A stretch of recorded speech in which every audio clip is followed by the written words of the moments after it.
Hi, my name is Dr. P, founder and head coach at Crimson Coaching, expert academic assistance for students age 12 and up. When a parent contacts me to help her child with an academic subject, I often discover after just a little digging that the student also struggles with time management. Whether it's a seventh grader procrastinating from starting his homework every night by playing video games until 8 p.m., or a 10th grader hiding from a project assigned a month ago until 2 days before it's due, the inability to manage one's time can have profound effects on students' grades and, more importantly, their ability to practice and master the skills and content that their classroom teachers expect them to know. Though I teach an entire course for middle and high school students on time management, let me share one fundamental technique for accomplishing long-term projects without stress, or at least without as much stress. Rather than thinking about a single project as one entity, which makes it seem like a huge mountain that's so impossible to climb, so why bother starting? Break the project up into many small steps. So, for example, if your social studies or history teacher assigns you a research paper, don't think of it as a research paper that's this huge thing.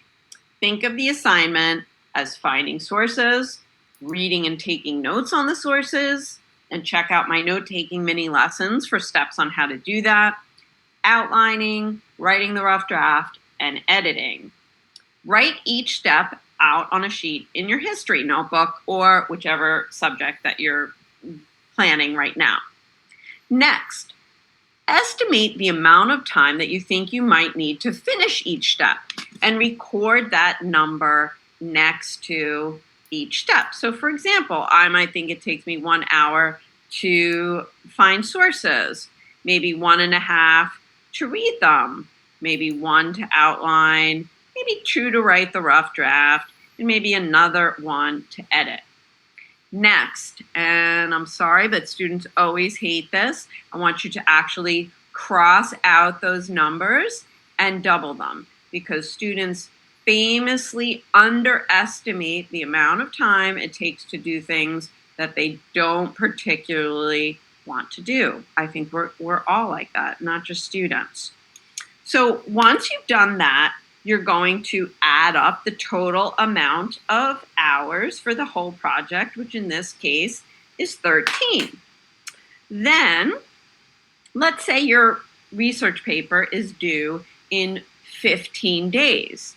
You're always going to leave a 2-day buffer at the end. So you're going to take the number of hours, 13 hours, and actually divide it into 13 days. 15 days until the project is due minus 2.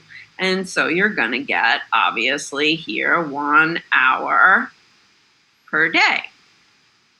Now, that's just an average.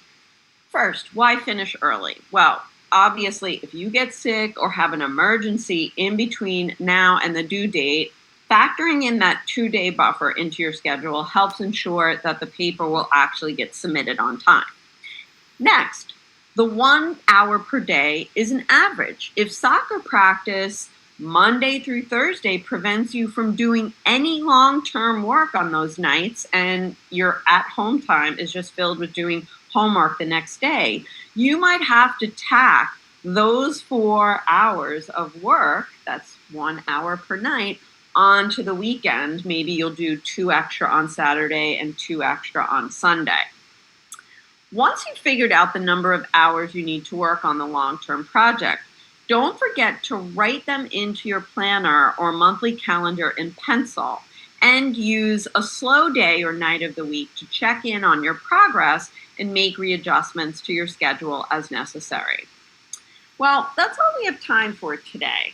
If you want to object to my rule of doubling the time estimates, feel free to email me at info@crimsoncoaching.com or visit my website at www.crimsoncoaching.com to sign up for my newsletter, and you'll get a promo code in the coming months for my forthcoming book, Soar Through High School and Beyond. the essential guide to managing time, organizing stuff, studying wisely, staying healthy, and having fun. Until then, happy scheduling.